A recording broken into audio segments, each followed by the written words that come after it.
तोशाखाना फौजदारी केस में अहम पेशरफ्त। इमरान खान पर फर्दे जुर्म आयद। कमरा अदालत में इमरान खान का फर्दे जुर्म पढ़कर सुनाई गई।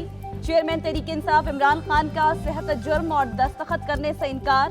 पीटीआई वुकला ने फर्दे जुर्म कार्रवाई का बायकॉट कर दिया।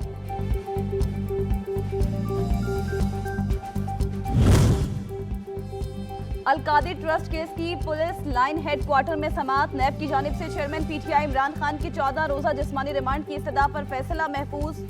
मुझे वारंट गिरफ्तारी नहीं दिखाए गए, कौन सा रिकॉर्ड इनको चाहिए जो मैं नहीं दे रहा, इमरान खान का मौकिफ।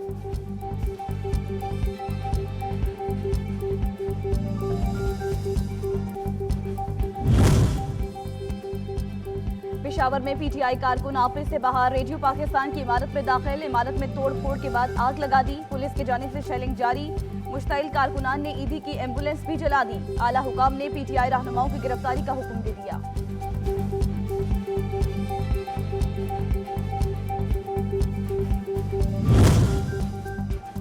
हमारे लिए सबसे पहले मुल्क है। भारत प्रोपेगेंडा करके पाकिस्तान की भयानक तस्वीर दिखा रहा है। पाकिस्तान है तो इमरान खान है। भारत इस सूरत-ए-हाल का भरपूर फायदा उठा रहा है। मैंने कल रात 11 पीटीआई अरकान को अपने घर पनाह दी। साबिक रहनुमा पीटीआई फैसल बावदा की प्रेस कॉन्फ्रेंस।